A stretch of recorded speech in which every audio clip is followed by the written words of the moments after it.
찬송 부르겠습니다. 60장입니다.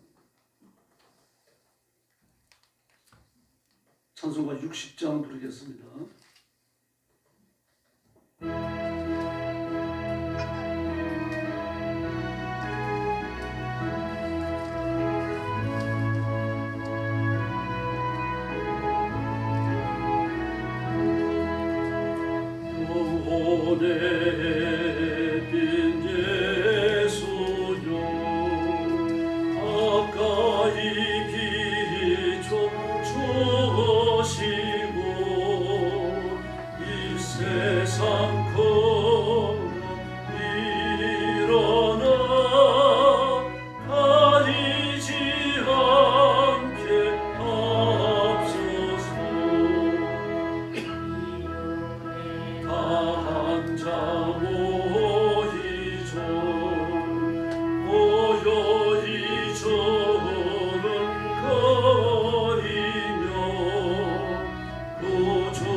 장 부르겠습니다.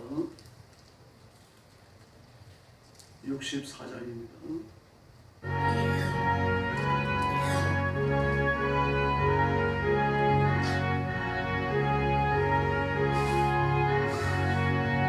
기뻐하며 경배하세 영광의 주 하나님 주 앞에서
새벽별의 노래 따라 힘찬 찬송 부르리 주의 사랑 줄이 되어 한만 되게 하시네 노래하며 행진하여 싸움에 서이지 성전가를 높이 불러 주께 영광 돌리세 아멘.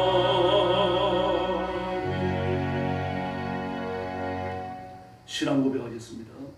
나는 전능하신 아버지 하나님 천지의 창조주를 믿습니다. 나는 그의 유일하신 아들 우리 주 예수 그리스도를 믿습니다. 그는 성령으로 잉태되어 동정녀 마리아에게서 나시고 본디오 빌라도에게 고난을 받아 십자가에 못 박혀 죽으시고 장사된 지 사흘 만에 죽은 자 가운데서 다시 살아나셨으며 하늘에 오르시어 전능하신 아버지 하나님 우편에 앉아 계시다가 거기로부터 살아있는 자와 죽은 자를 심판하러 오십니다. 나는 성령을 믿으며 거룩한 공교회와 성도의 교제와 죄를 용서받는 것과 몸의 부활과 영생을 믿습니다. 아멘. 사랑의 아버지 감사합니다. 죄와 허물로 죽은 저희를 불러 그리스도의 보혈로 씻기시고 하나님의 자녀를 삼으셔서 영생을 얻게 하셨으니 감사합니다. 오늘 아침도 주 앞에 나와서 구원의 하나님, 창조의 하나님, 심판의 하나님 앞에 영광을 돌리며 예배합니다. 저와 성도들을 제물을 받으심처럼 기뻐 받아주시고 두 손 들고 복을 내려 주시옵소서. 우리의 살아가는 삶과 우리가 걸어가는 인생길이 하나님의 구원을 드러내며 하나님의 통치를 선포하며 하나님의 심판을 경고하여 외치는 충성스러운 일꾼의 삶이 되도록 역사해 주시옵소서. 오늘도 땅끝까지 이르러 복음 전하는 선교사님들과 주의 종들과 사랑하는 성도들을 기억하시고 그 사역하며 땀 흘려 일하는 선교의 현장마다 하나님이 함께 계시며 하나님의 구원과 하나님의 통치를 드러내는 하나님의 큰 역사를 허락해 주시옵소서.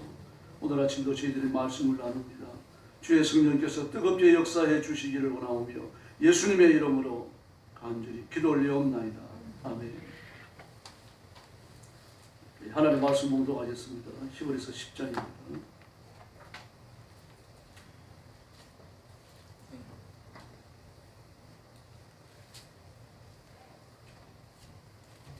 히브리서 10장 1절 말씀부터 제가 먼저 봉독하겠습니다.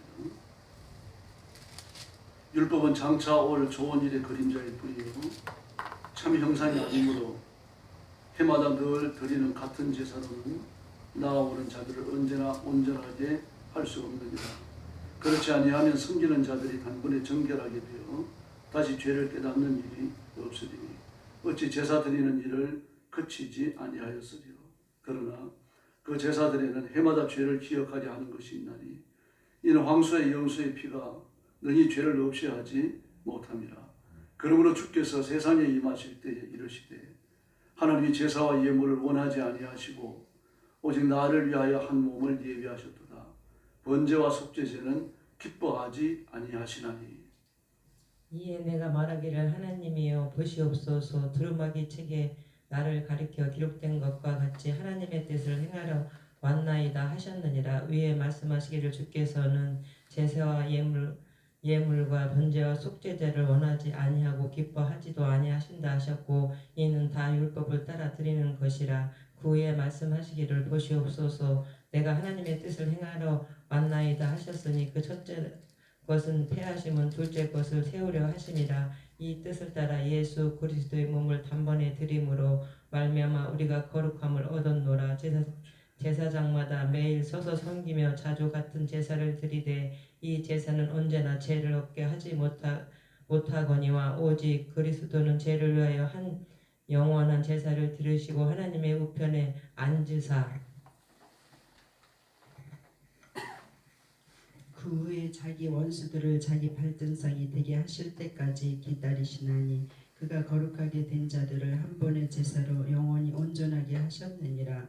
또한 성령이 우리에게 증언하시되 주께서 이르시되 그날 후로는 그들과 맺을 언약이 이것이라 하시고 내 법을 그들의 마음에 두고 그들의 생각에 기록하리라 하신 후에 또 그들의 죄와 그들의 불법을 내가 다시 기억하지 아니하리라 하셨으니 이것들을 사하셨은즉 다시 죄를 위하여 제사 드릴 것이 없느니라. 그러므로 형제들아 우리가 예수의 피를 힘입어 성소에 들어갈 담력을 얻었나니 그 길은 우리를 위하여 회장 가운데로 열어 놓으신 새로운 살 길이요 회장은 곧 그의 육체니라. 또 하나님의 집 다스리는 큰 제사장이 계심에 우리가 마음의 부림을 받아 악한 양심으로부터 벗어나고 몸은 맑은 물로 씻음을 받았으니 참 마음과 온전한 믿음으로 하나님께 나아가자. 또 약속하신 이가 믿으시니 우리가 믿는 도리의 소망을 움직이지 말며 굳게 잡고 서로 돌아보아 사랑과 선행을 격려하며 모이기를 패하는 모든 사람들의 습관과 같이 하지 말고 오직 권하여 그날의 가까움을 볼수록 더욱 그리하자. 우리가 진리를 아는 지식을 받은 후 짐짓 죄를 범한즉 다시 속지 않은 제사가 없고 오직 무서운 마음으로 심판을 기다리는 것과 대적하는 자를 태울 맹렬한 불만 있으리라. 모세의 법을 폐하는 자도 두세 증인으로 말미암아 불쌍히 여김을 받지 못하고 죽었거든. 하물며 하나님의 아들을 짓밟고 자기를 거룩하게 한 여인의 피를 부정하는 것으로 여기고 은혜의 성령을 욕되게 하는 자가 당연히 받은 형벌을 얼마나 더 무겁겠느냐 너희는 생각하라. 원수 같은 것이 내게 있으니 내가 갚으리라 하시고 또 다시 주께서 그의 백성을 심판하리라 말씀하신 것을 우리가 아노니 살아계신 하나님의 손에 빠져 들어가는 것이 무서울지언정 전날에 저희가 빚을 받은 후에 고난의 큰 싸움을 견디어 낼 것을 생각하라. 혹은 비방과 환난으로서 사람에게 구경거리가 되고 혹은 이런 형편에 있는 자들과 사귀는 자가 되었으니 너희가 갇힌 자를 동정하고 너희 소유를 빼앗기는 것도 기쁘게 당한 것은 더 낫고 영구한 소유가 있는 줄 알미라. 그러므로 너희 담대함을 버리지 말라. 이것이 큰 상을 얻게 하느니라. 너희에게 인내가 필요함은 너희가 하나님의 뜻을 행한 후에 약속하신 것을 받기 위함이라. 잠깐 후면 오실 이가 오시리니 지체하지 아니하시리라. 나의 의인은 믿음으로 말미암아 살리라. 또한 뒤로 물러가면 내 마음이 그를 기뻐하지 아니하리라 하셨느니라. 39절 같이 봅니다. 우리는 뒤로 물러가 멸망할 자가 아니요 오직 영혼을 구원함에 이르는 믿음을 가진 자니라. 아멘. 네, 그리스도의 현재 사역을 말합니다. 예수님의 제사가 구약 율법적 제사보다 얼마나 우월하고 탁월한지 계속해서 이야기해 오고 있죠. 1절 보니까 율법은 그랬습니다. 이 율법이라고 하는 구약의 모든 법령을 말하는 건 아니고 제사를 말합니다. 율법을 따라 드리는 제사가 예수 그리스도의 그 십자가 제사와 비교해 볼 때 그 그림자요 모형에 불과했다는 이야기입니다. 그래서 1절에 보니까 율법은 앞으로 나타날 좋은 것, 예수 그리스도의 십자가 제사와 비교해 보면 그림자에 불과하다고 말합니다. 실체가 아니다라는 이야기예요. 만약에 제사장이 드리는 제사가 한 번의 제사로서 모든 죄를 깨끗이 사해버렸다면 제사를 또 드릴 필요가 없는 거죠. 한 번으로 만족한다는 이야기입니다. 그럼 오늘 본문에 뭐라고 말합니까? 그 제사는 3절에 나오죠. 제사는 해마다 죄를 회상시키는 효력이 있다. 그렇게 말합니다. 죄가 생각나지 않는다는 이야기입니다. 제사가 죄를 생각나지 않는다.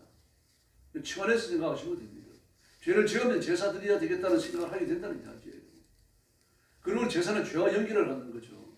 그런데 한 번의 제사로 모든 죄가 다 깨끗해졌다면 이전에 나오죠. 한 번 깨끗해진 다음에 그들은 더 이상 죄의 제사를 드릴 필요가 없는 거죠. 죄의식을 가질 필요가 없고. 그러나 자주 제사를 드렸죠. 심지어 대제사장이 하나님의 지성소에 들어가기 전에는 자기를 위한 제사를 가장 먼저 드립니다. 그렇게 한 이후에 다른 제사를 드렸던 거죠. 이와 같이 4절에 보니까 황소와 염소의 피가 사람의 죄를 깨끗게 하는 것은 효력이 없다라고 말씀하셨어요. 그러면은 구약의 황소와 염소의 피를 흘려서 죄사함을 위해서 제사 드리는 거 전부 헛것입니까? 헛것이 아니죠. 효력이 있습니다. 왜 그렇습니까? 예수님이 오실 제사가 그 모든 것을 뒷받침하기 때문입니다. 그러므로 예수님이 오셔서 십자가 위에서 죽으시는 죽음이 없었다고 하면요.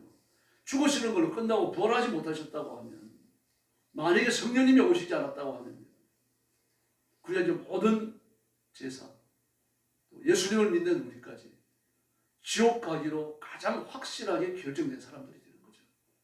그래서 고린도전서 15장에서 우리가 가장 불쌍한 자라고 한 겁니다. 그러나 예수님은 우리의 주님이시고 지난 세상과 지금과 오는 세상을 통틀어서 예수님 외에는 구주는 없습니다. 그분 한 분이십니다. 하나님은 사랑이시고 예수님은 사랑의 화신이시고 성령님은 사랑의 영이십니다. 성경은 사랑의 글이고요. 기도는 사랑의 미러입니다. 바로 그 사랑이 우리를 사랑하신 하나님의 사랑이죠. 그럼 하나님께서 우리를 사랑하실 만한 가치가 있었느냐? 없었어요. 우리가 어떤 존재입니까? 이사야 선지자의 고백대로요. 그 인간은 호흡이 코에 있은즉 수에 칠 가치가 어딨느냐? 수에 칠 가치가 없다. 다시 말해서 몇 명이나 되는지 헤아릴 만한 가치가 필요 없다는 얘기예요. 아무것도 아니라는 얘기입니다. 뭐 집에 바퀴벌레가 몇 마리인지 셉니까? 우리 그런 존재라는 얘기죠. 요건 뭐라고 말합니까? 하나님 앞에 다리라도 명랑치 못하고 해라도 명랑치 못하고 다리라도 깨끗이 못한데 하물며 구더기 같은 인간이랴라고 말하잖아요. 구더기 같은 인간이랴. 그런 인간을 사랑할 가치가 어디 있습니까? 바퀴벌레가 사랑받을 만한 가치가 있는 겁니까? 쥐새끼들이 사랑받을 만한 가치가 있는 거예요. 사랑받을 만한 가치가 없으니까 바퀴벌레는 보이는 대로 죽이는 거고 쥐는 쥐새끼라고 부르잖아요. 뭐 개를 좋아하고 개를 사랑하는 사람들을 보면 뭐 그냥 개하고 빨고 난리가 납니다. 뭐 그냥 뭐 개하고 키스하는 사람도 있고 말이죠. 뭐 숟가락을 갖고 개 한번 떠주고 지가 또 한번 떠먹고 똑같은 숟가락을 가지고 그런 사람들 보고도요. 너 개가 그렇게 좋냐? 좋은데 그럼 너 개 되라. 그래 보세요. 앞으로는 개라고 불러줄게. 그래 보십시오. 잡아먹으려고 그러지. 아무리 개가 좋다고 하더라도 개가 되고 싶어 하진 않아요. 그 사람의 인격과 개의 처지를요. 등가성을 놓고 볼 수 없는 거죠. 개는 개일 뿐입니다. 개를 만마리 가져온다고 한들 사람의 생명과 치환할 수 있습니까? 그럴 수 없는 거예요. 사람은 사람의 생명과 등가성을 가지는 거예요. 개는 그냥 짐승에 불과한 겁니다.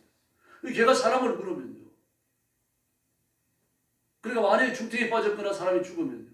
걔는 그 자리에 즉시 죽입니다. 재판을 받을 필요도 없는 거죠. 이런 사람은요. 아주 존귀하죠. 인격적 존재입니다. 그 사람이 사람을 함부로 대하면 그 죄로서 다스리게 되는 겁니다. 그럼 우리에게 있어서 그런 거죠. 하나님 앞에서요. 인간은 아무것도 아닙니다. 하나님의 손끝에서 지음을 받은 그저 벌레 같은 인간에 불과하다는 얘기입니다. 그런데 하나님이 그런 우리를 사랑하셨어요. 이 사랑이기 때문에 이거 이해할 수 있는 사랑이 아닌 거죠. 인간의 몸을 입고 이 땅에 오시고 제한된 인간의 육신을 갖고 사시고 그리고 온갖 오욕과 조롱과 멸시와 천대를 받으시고 마침내 온 몸에 견딜 수 없는 그런 고문을 당하시고 십자가 위에 죽기까지 하십니다. 예수님이 십자가에 죽으시면요. 말할 수 있는 표현할 수 있는 그런 게 아닙니다. 두께는 1cm 남짓 되고요. 기저는 18cm짜리입니다. 그런 못으로 못 박히셔요.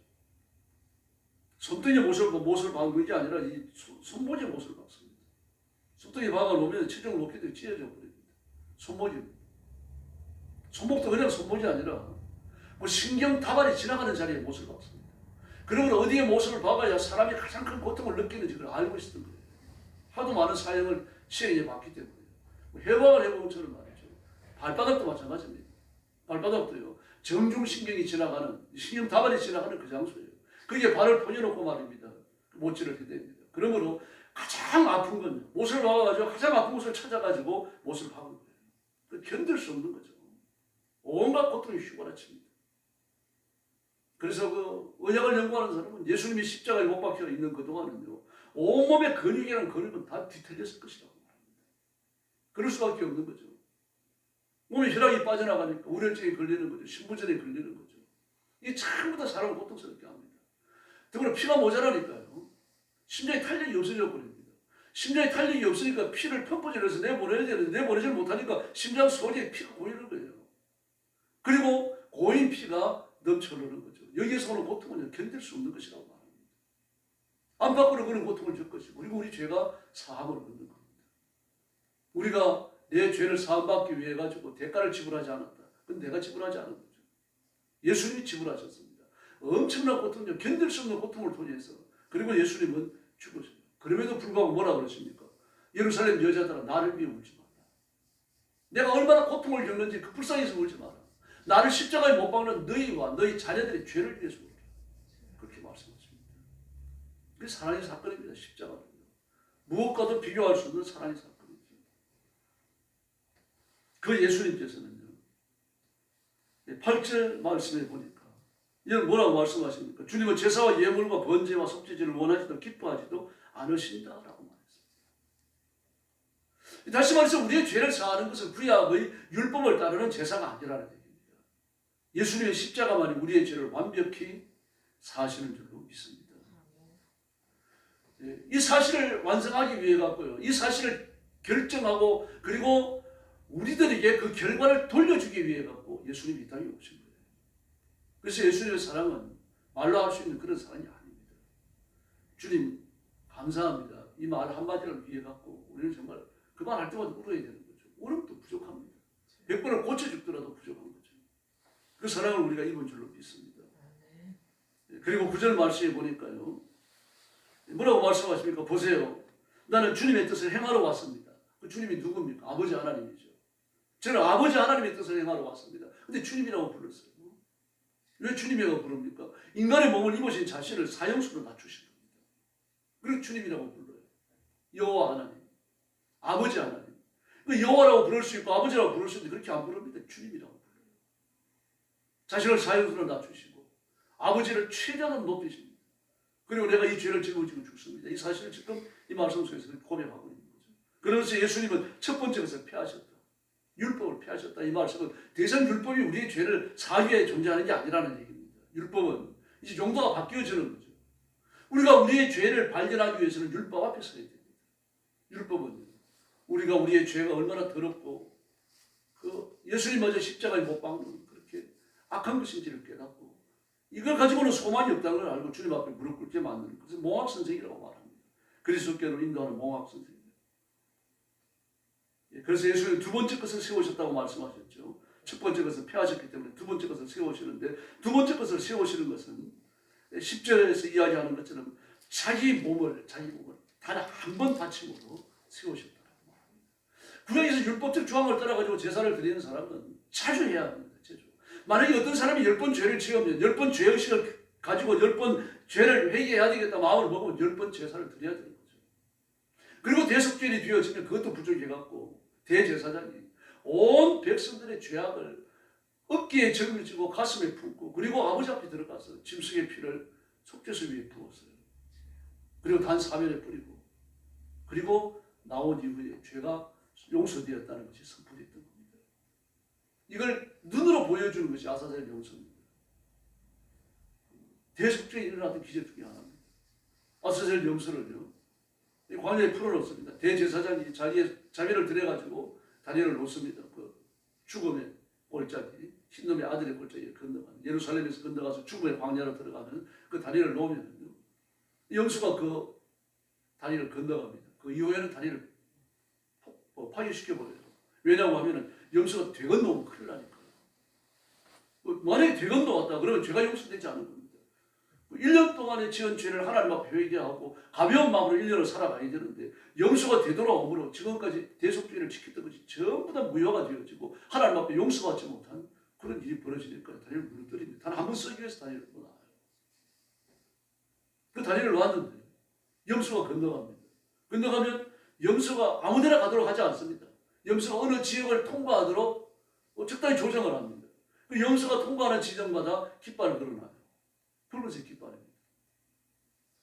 그리고 염수가 그 모든 지점을 통과해가지고 광야로 들어가 맹수에게 잡아먹히고 나면요. 그려놓았던 붉은색 깃발이 흰색으로 바뀌었다고 말합니다. 안 믿어지죠. 이것이 대속죄에 일어났던 기적 중에 하나고 유대인들은 그것을 철석같이 믿습니다. 그걸 보고서 우리의 죄가 사하였다는 것을 눈으로 확인하는 거죠. 그게 아사셀 염소입니다. 예수 그리스도의 십자가 죽음을 그런 식으로 구약에서는 표현했던 겁니다. 그리고 이스라엘 백성들의 죄가 사하여지는데 이걸 매년 한 번씩 해야 됩니다. 매년 한 번씩. 10월달에 오면 대속죄를 지키면서 그 일을 했던 겁니다. 그래서 예수님은 더 이상 하지 않으십니다. 한 번으로 끝나는 거예요.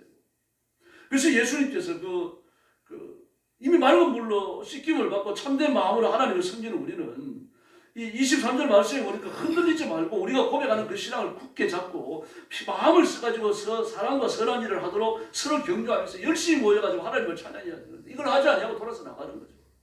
히브리서 6장에 나오는 것처럼 돌아서서 나가서 예수님의 십자가를 등지는 겁니다. 그러면 그 상태에서는 더 이상 구원이 없다는 거예요. 회개하고 돌아와야 되는데 돌아오지 않는다는 거예요. 주님이 그를 위해서 죽을 수가 없으니까 그 길에는 용서가 없다고 생각합니다. 주님은 두 번 죽으시는 게 아닙니다. 만약에 예수님이 연이라고 하면요, 또다시 제사를 드릴 수 있습니다. 그러나 예수님 이후로는 아닙니다. 단 한 번으로 끝나는 거죠. 바로 그 제사 때문에 저와 여러분이 용서받았고 하나님의 자녀가 되었고 하나님의 거룩한 사람이 된 줄로 믿습니다. 그래서 29절에 보니까 자기를 거룩히 한 언약의 피, 예수 그리스도의 십자가 보혈을 대수롭지 않게 여기고 은혜의 성령을 모욕하고 이런 죄를 짓는 사람이 하나님 앞에 버림받는 게 당연하지 않는 겁니다. 구약에는요, 또 제사를 드릴 가능성이 있습니다. 그러나 이제는 아닙니다. 완벽한 제사가 이루어졌고 완벽한 죄사함이 이루어졌기 때문에 주님은 두 번 피를 흘리지 않았습니다. 그러므로 그 길에는 용서가 없다는 이야기입니다. 모세의 율법만 어겨도 죽었다 그랬어요. 사람이 율법을 어긴 자들 다 죽은 건 아니죠. 안식일을 어긴 자들을 죽이는 그런 규례가 있습니다. 그리고 살인한 자들을 그 생명을 빼앗으라고 말합니다. 죽음에 이르는 거죠. 그 모세의 율법을 어긴 자도 죽음을 당했는데 하물며 그리스도의 십자가를 모욕하고 성령님을 모욕하고 그런 것을 악한 것을 여기고 등 돌리며 살아가는 하나님의 사랑을 끝까지 거역하는 그들이 있겠느냐. 그러면서 뭘 요구하십니까? 흔들리지 말라고 말해요. 흔들리지 마라. 신앙을 굳게 잡아라. 모이는 일을 그만두지 마라. 서로 격려하고 서로 사랑의 선언을 하도록 애를 쓰고 모이기에 힘쓰라 그렇게 말씀하십니다. 두 가지를 명령하는 거죠. 내가 구원받고 하나님의 자녀가 되고 예수 그리스도의 십자가 피로 깨끗함을 얻었으니까 모이기에 힘쓰라. 예배 드리는데 온 정력을 다 쏟아라는 얘기죠. 다음에 두 번째는요, 서로 사랑하라고 말합니다. 예배를 드리고 사랑하는 이 일을 행하는 데 있어서 흔들리지 말라고 말합니다. 그걸 굳게 붙잡아라. 이제 우리가 하나님 앞에 바치는 사명이요, 그리고 충성인 줄로 믿습니다. 만약에 이걸 버리면요, 31절에서 이야기하는 것처럼 징벌하시는 하나님의 손에 떨어져서 지옥에 던지신다고 말합니다. 그러면 우리의 신앙이 무엇으로 고백됩니까? 예배를 드리는 것과 그리고 피차 간에 사랑하는 겁니다. 예수님이 하신 말씀과 동일하죠. 그 말씀이 오늘 우리가 읽은 히브리서 10장에서 그대로 반복이 되고 있습니다. 그래서 이렇게 사는 것이 쉽지 않아요. 32절 말씀에 보니까 고난의 싸움을 그렇게 말합니다. 고난의 싸움. 고난의 싸움. 그래서 하나님 앞에 복종하고 예배에 열심히 참석하고 하나님 말씀대로 순종하며 살아가는 그것이 고난을 자처하는 것이고 싸우는 전투 현장 한가운데 들어가는 것이라고 말합니다. 그래야 얻어지는 게 아니라는 얘기죠. 그래서 오늘 새벽 은혜를 구합시다. 자비를 구하고요. 이렇게 살아가는 게 쉽지 않죠. 33절에 보니까 모욕이요 환난이요 구경거리라고 말합니다. 이렇게 열심히 교회 나가고 하나님의 말씀대로 살아가는 우리를 마치 구경거리 취급하듯이 불신자들이 취급한다는 얘기입니다. 그러니까 불신자들이 이렇게 볼지라도 우리는 하나님 앞에 온갖 충성을 다 바쳐야 할 줄로 믿습니다. 그래서 오늘 새벽도 그 이름을 불러 기도하시고 능력을 받으시고 권세를 부정하고 승리의 세임을 얻는 귀한 시간이 되기를 예수님의 이름으로 축원합니다. 기도하겠습니다. 자비하신 아버지 감사합니다. 우리는 뒤로 물러가 멸망에 빠질 사람들이 아니고 믿음을 가지고 영생을 얻을 사람이 되었으니 하나님 앞에 힘을 다하여 모이기에 힘쓰고 하나님 말씀대로 살아가기에 서로 사랑의 계명을 지키기에 애쓰는 저희들이 되게 하여 주옵소서. 이 일을 당하다가 고난을 겪더라도 사람들의 구경거리 같은 취급을 당하더라도 두려워하지 않게 해주시고 모욕과 환난을 이겨내면서 하나님께서 기뻐하시는 충성스러운 일꾼들이 되게 하여 주시옵소서. 우리가 하나님 앞에 갔을 때 아름답고 선하고 충성스러운 삶의 흔적을 가지고 가게 해주시고 하나님을 영화롭게 드리는 귀한 성도의 삶을 가지고 가도록 역사해 주시옵소서. 말씀대로 살지 못하는 사람을 질타하고 책망하고 비판하지 않도록 해주시고 부족한 사람까지 내가 껴안고 사랑하며 자비를 베풀 수 있도록 아버지의 넓은 마음을 저희들에게 허락해 주시기를 간절히 원합니다. 그래서 내 주변에 있는 모든 사람들, 교회에서 만나는 내 형제와 자매들, 그리고 내 가족을 끓이우는 사랑으로 돌보고 보살피도록 주님께서 인도해 주시옵소서. 이 일을 위해서 성령 충만함을 주시고 큰 믿음 주시고 성령의 권능으로 무장시켜 주시옵소서. 건강의 복을 주시고 이 사명 감당하도록 물질의 복도 허락하여 주시옵소서. 이 땅에 사는 동안 하나님께 기억되는 충성스러운 하나님의 종들이 되게 하여 주시옵소서. 오늘 새벽도 기도의 새 능력 주시기 원하오며 예수님의 이름으로 간절히 기도 올리옵나이다. 아멘. 주기도 드리겠습니다. 하늘에 계신 우리 아버지, 아버지의 이름을 거룩하게 하시며 아버지의 나라가 오게 하시며 아버지의 뜻이 하늘에서와 같이 땅에서도 이루어지게 하소서. 오늘 우리에게 일용할 양식을 주시고 우리가 우리에게 잘못한 사람을 용서하여 준 것 같이 우리 죄를 용서하여 주시고 우리를 시험에 빠지지 않게 하시고 악에서 구하소서. 나라와 권능과 영광이 영원히 아버지의 것입니다. 아멘. 다시 기도하겠습니다. 자기 자신을 감사하고 너희 찬찬 한정을